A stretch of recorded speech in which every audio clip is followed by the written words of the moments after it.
Middle east में आखिरकार स्थितियां ऐसी क्यों बन चली हैं, जबकि सीज फायर की बातें हो रही है और सीज फायर के कुछ घंटों बाद ही ये बात निकलकर सामने आती है कि एक कह रहा है कि नाकेबंदी नहीं हटाएंगे और दूसरे ने कहा कि नाकेबंदी तो हटाना पड़ेगा वरना ये सीज फायर खत्म हो जाएगा। अभी करीब करीब 2 से 3 दिन और बाकी हैं। इन सबके बीच स्थितियां हैं किस तरह की हैं वहां पर, ये सारे अपडेट मिडिल ईस्ट के हम आपको बताएंगे। इसके अलावा लेबनान और इजराइल में क्या कुछ हो रहा है वो भी एक सरसरी तौर पर सारे अपडेट इस वक्त तक के आपको हम पहुंचाएंगे। लेकिन बड़ी जानकारी ये भी रहेगी कि जब भारतीय जहाज़ों पर हमला हुआ उसके बाद जो पूरा हॉर्मुज़ स्ट्रेट है वो खाली हो गया। एक जहाज़ तो हालांकि निकल आया है, बाकी के सब जहाज़ पीछे आ गए। इन सब के बीच स्थितियां ऐसी क्यों बन रही हैं, सिचुएशन रूम में क्या कुछ बात हुई है, अमेरिका का जो सिचुएशन रूम बनाया गया उसमें क्या कुछ ऐसी बातें निकल कर आई हैं जो आप सबको जान लेना चाहिए। नमस्कार, मैं ललित प्रजापति, इसी के इर्द गिर्द आज पूरी चर्चा रहेगी। तो होर्मुज जलडमरू मध्य यानी स्ट्रेट ऑफ होर्मुज में बढ़ते तनाव के बीच ईरान के साथ बातचीत के बीच ट्रंप ने व्हाइट हाउस में एक आपात बैठक बुलाई थी। सिचुएशन हाउस इसे ही कहा जा रहा है और स्थितियां ऐसी हो चली हैं कि लग रहा है कि मध्य पूर्व में हालात जो हैं वो फिर से बिगड़ने वाले हैं। भारतीय जहाज़ों पर हमले और ईरान के साथ जारी बातचीत के बीच अमेरिका में हलचल बहुत तेजी से बढ़ी है। अमेरिका किसी भी तरह सम्मानजनक तरीके से इस युद्ध नामक स्थिति से निकलना चाहता है, ये जानकार बार बार कह रहे हैं। क्या कुछ वहां पर हुआ है वो जान लीजिए। एक हाई लेवल बैठक बुलाई गई है सिचुएशन रूम में, संकट और संभावित समझौते पर चर्चा हुई है। गंभीर इस वजह से भी माना जा रहा है कि जो युद्ध विराम है वो करीब करीब 3 दिनों में खत्म होने वाला है और अब तक अमेरिका और ईरान के बीच अगली बैठक की तारीख तय नहीं हुई है। बैठक का क्या अपडेट है?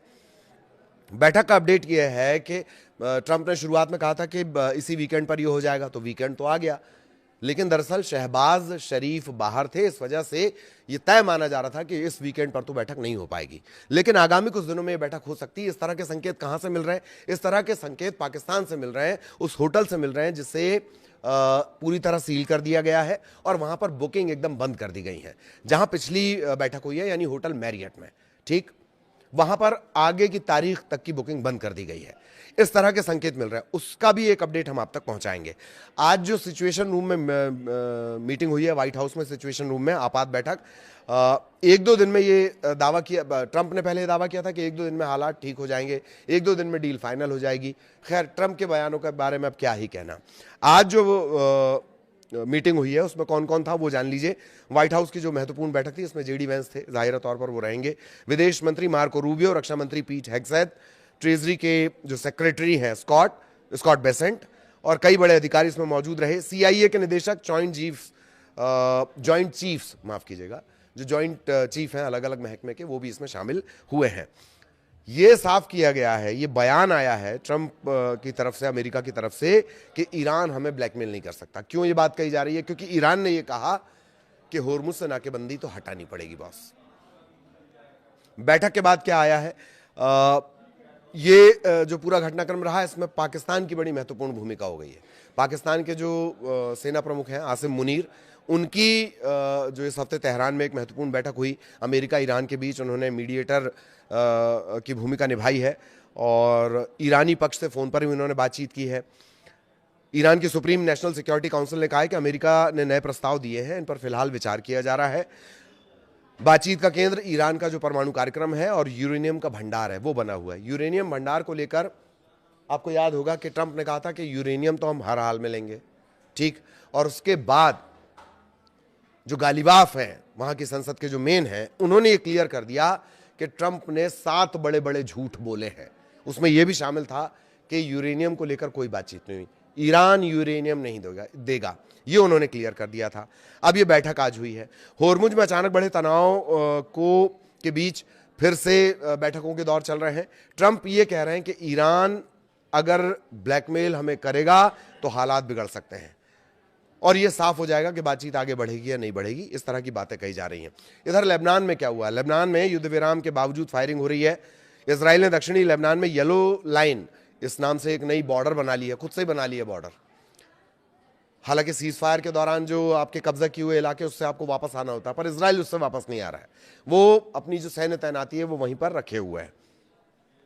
इजरायली सेना का दावा कि उसने उन लोगों को टारगेट किया, निशाना बनाया जो युद्ध विराम का उल्लंघन कर उनकी सेना के करीब आ रहे थे। इधर हिजबुल्लाह से जुड़े ठिकानों और एक अंडरग्राउंड सुरंग पर भी हमला किया गया है। ये तब हो रहा है, ये सब तब हो रहा है जब इजराइल और लेबनान के बीच 10 दिन का युद्ध विराम है।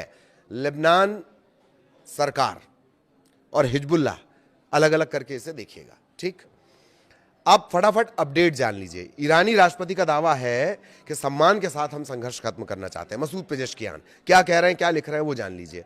ईरान मौजूदा संघर्ष को सम्मान के साथ खत्म करना चाहता है और किसी भी देश को उसके वैध परमाणु अधिकार इससे वंचित नहीं किया जा सकता। ईरान युद्ध को बढ़ाना नहीं चाहता, उसकी नीति इलाके में शांति, स्थिरता, सुरक्षा बनाए रखने की है। पेजेश्कियान ये भी कह रहे हैं, मसूद पेजेश्कियान ये भी कह रहे हैं, हमने कोई युद्ध शुरू नहीं किया, हम किसी देश पर हमला करने का इरादा नहीं रखते, आत्मरक्षा के अधिकार का हम इस्तेमाल कर रहे हैं। इन सब के बीच एक बात बहुत ध्यान रखिएगा कि मसूद पेजेश्कियान, उनके जो बयान आ रहे हैं या जो सोशल मीडिया पर वो लिखते हैं या जो एक्स पर लिखते हैं, बहुत बेहतरीन और कूटनीतिक तौर पर एकदम सधा हुआ लिखते हैं। सारे जानकार बिल्कुल उनके मुरीद हो जाते हैं जिस तरह से वो लिखते हैं। ठीक, एक और अपडेट आया है कि इजराइल ने हिजबुल्लाह के 150 लड़ाकों को मार गिराया है। इजराइल और लेबनान के बीच युद्ध विराम है, लेकिन इजराइल का दावा यह कि उसने 150 लड़ाकों को मार दिया है। आईडीएफ यानी इजरायली डिफेंस फोर्स ने यह दावा किया है। सीजफायर लागू होने के ठीक पहले एक बड़ा सैन्य अभियान उसने चलाया। 150 से ज्यादा लड़ाके मार गिराए गए, 300 से ज्यादा ठिकानों को उसने निशाना बनाया सीज फायर शुरू होने के पहले, ये वो दावा कर रहा है।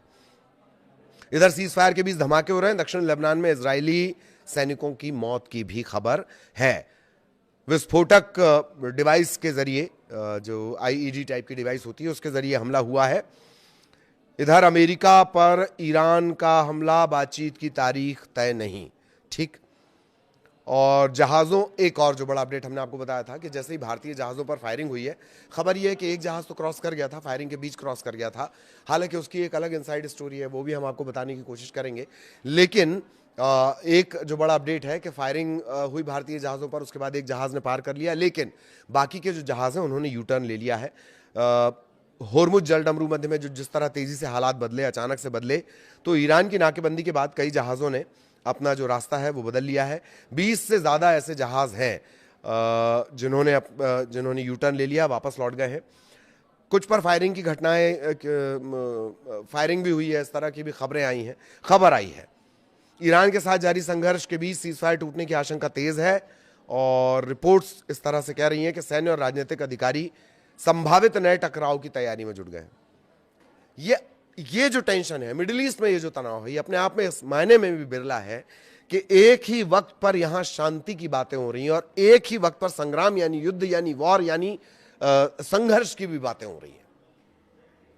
भरोसे की कमी, ये ऐसा सीज फायर है जिसमें दोनों ही पक्षों को एक दूसरे पर भरोसा नहीं है।